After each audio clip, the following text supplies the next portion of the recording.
Ibinahagi ni Pangulong Bongbong Marcos Jr. na bahagyang bumuti ang lagay ng mga air flights sa Middle East. Ayon sa Pangulo, inaayos na ng pamahalaan ang pagpapauwi sa mga Pilipino na naipit sa gera sa Middle East. Narito ang report mula kay Crisa Lopez. Inaasikaso na ng gobyerno ng Pilipinas ang flight para sa mga uuwing overseas Filipino workers mula sa Middle East ayon kay President Ferdinand Marcos Jr. Pahayag ng Pangulo sa kanyang press briefing sa New York, bahagya ng lumuwag ang sitwasyon para sa mga air flights sa Middle East. Ang maaari lang natin gawin ay iuwi yung mga gusto nang umuwi. And for that, we have made many arrangements. We are arranging charter flights kasi medyo lumuwag na ang sitwasyon. Yung lumipad na Emirates coming out of Dubai, nakatatlong flight na yata tayo. Dubai-Manila yon, mga Dubai-Manila. So that's direct. And yun, naisakay natin yung mga ibang Pilipino. But now that the Emirates has decided that it is safe enough for them to fly, and it should be safe enough also for us to charter airplanes na para maisakay yung mga ibang Pilipino na nais umuwi.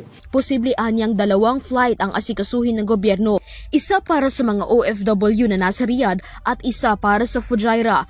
Nakikita rin ng Pangulo bilang isa sa mga paraan para mapauwi ang mga Pilipino ang land border mula sa United Arab Emirates at Israel. And there are two flights that we are planning.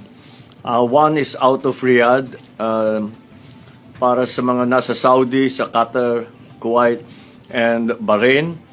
Yung isa naman, out of Fujairah in the UAE, to transport yung mga Dubai OFWs.